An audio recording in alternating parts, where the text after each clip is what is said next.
Habit number 1. Habit number 2. Habit number 3. Habit number 4. Habit number 5.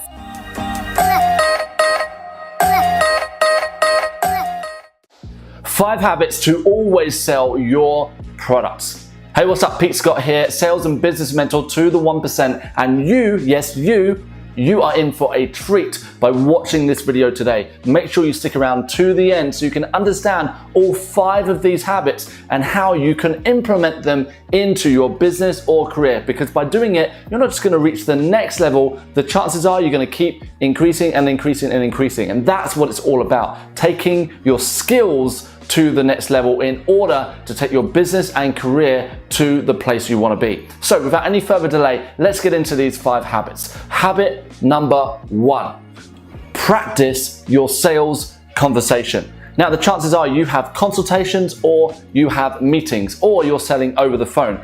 It's crucial that conversation is the one thing that determines that person going from inquiry to committed to actually saying, hey, let's do this, let me get started. And if you don't practice that sales conversation, then you're going to be inconsistent in how you actually go about speaking to your customers. The best sales professionals in the world, the top 1% of sales pros, what they do differently to others is that they have down their sales conversation to a science. I remember a guy many years ago that I was working with, and he was by far the top in the company. And I said to him, what are you doing that is different?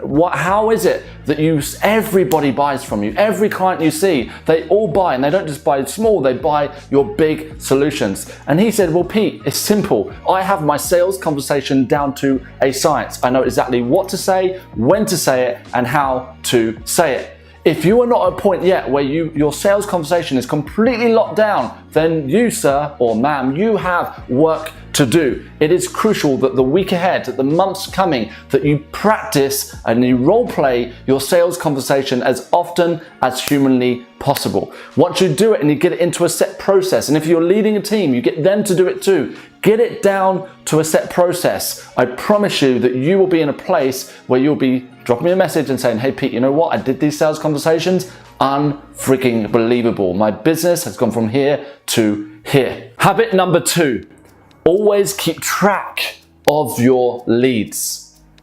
One of the biggest mistakes I see sales professionals and entrepreneurs make is that they run their business emotionally. They're not keeping any data, they're not tracking any leads, and they have no idea whether they're coming and going with their prospects.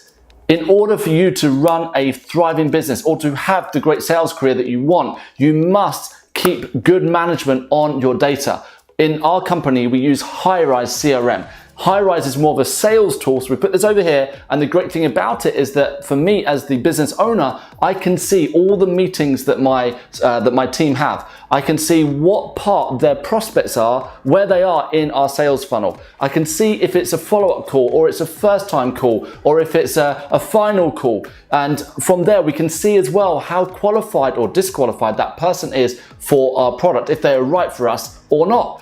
The great thing is with my team as well, it keeps them accountable, because if they commit to setting up 5 meetings a week, it means they will go and get those 5 meetings. So Highrise CRM is one tool that you can use, but one that we use in our business, and it's a habit to use it. Another tool that we use is Infusionsoft, but that's more for the marketing side, and then we make sure that Infusionsoft also speaks to Highrise, and that way we can track all of our leads. You need to be doing the same in your business. If you're not tracking the people going through your sales funnel, how do you know where they are in your sales funnel? How do you know how qualified they are? How do you know if you've got potential for a £10,000 week ahead or a £0 week ahead? That is habit number 2. Track your data. Habit number 3, never be satisfied. Sure, you've got 5 meetings this week. So what? Why are you stopping? The biggest mistake that I made when I first moved to London, I cold called for a couple of weeks and I set up around about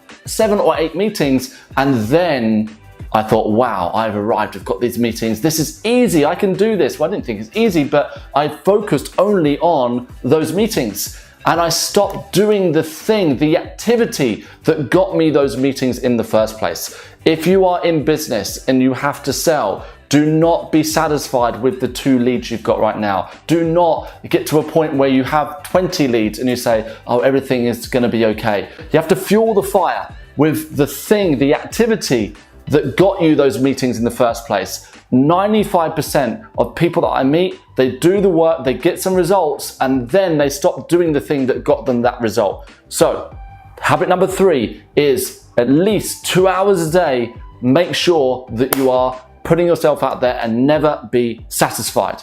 Habit number 4, play the long game. This one habit alone can change how you communicate to your customer. And the reason for it is because when you're playing the long game, you're not getting caught up on one person saying no to you.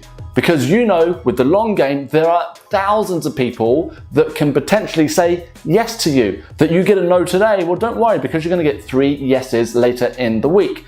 But the biggest thing that I see with sales professionals is that they get caught up in that individual sale that they're trying to make. They get this one lead, they hold on to it, they think that person or that company that they're selling to is going to be the perfect client or customer. But then guess what? They get a no. And that ruins them. Then they spend another week getting over that, or maybe they never get over it. You have to play the long game.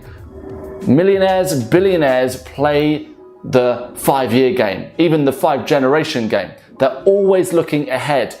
Don't get caught up here and now. You don't become blasé about the person who's in front of you, but equally, it removes that desperation that you usually have when you're just trying to get some money in the bank or you're just trying to make your commission. A much more successful way of doing things is create the habit of having a mindset of playing the long game. That can keep you cool. It means you can enjoy that conversation. Habit number 5, set up your week. The power of taking 30 minutes to 60 minutes on a Sunday evening or a Friday night to set up your following week cannot be understated. By simply looking at your data, looking at your software, maybe you're just using Excel for now, you need to at least be using Microsoft Excel to run your business. From there, see who you've got, what are hot leads, what potential you've got coming in, and then start to visualize your week ahead. Then look at the actual quantitative things. So then, how many meetings can I create this week? How many consultations have I already got booked in for this week? How many potential people are ready to say yes? And what does that convert to in a monetary sense? Have I got £3,000 or £20,000 in the diary for this week? The majority of salespeople, the majority of entrepreneurs, I will say 98%, 99% even of entrepreneurs that I meet, they still run their business emotionally. So what that means is that they are simply hoping that this week will be better than last week. Let's be honest. They're hoping that July will be better than June. They're hoping that 2018 will be more successful than 2017 because they have a positive mindset. That is not the way to run business. You want to run a business that is in a, from a science point of view, that, hey, I've got this many meetings. I know that I convert 50% of my meetings into a yes. That means this week, pretty much, I could bet that I will earn this amount or the business will take this much in revenue. Now, I know in my business exactly what we will earn as a business over the following month. Now, the reason why I know that is because I look at historical data in the business, I look at what's working, what isn't working, and I spend a lot of my time, believe it or not, just looking at the science. And when I look at the science, I start to see the trends, the patterns. This is a great habit to have. You have to set up at least your week ahead, if not your year ahead. But as a sales professional, you want to start selling, set up the week ahead. So there's your 5 habits to always sell your product. Thank you so much for joining me on another YouTube video.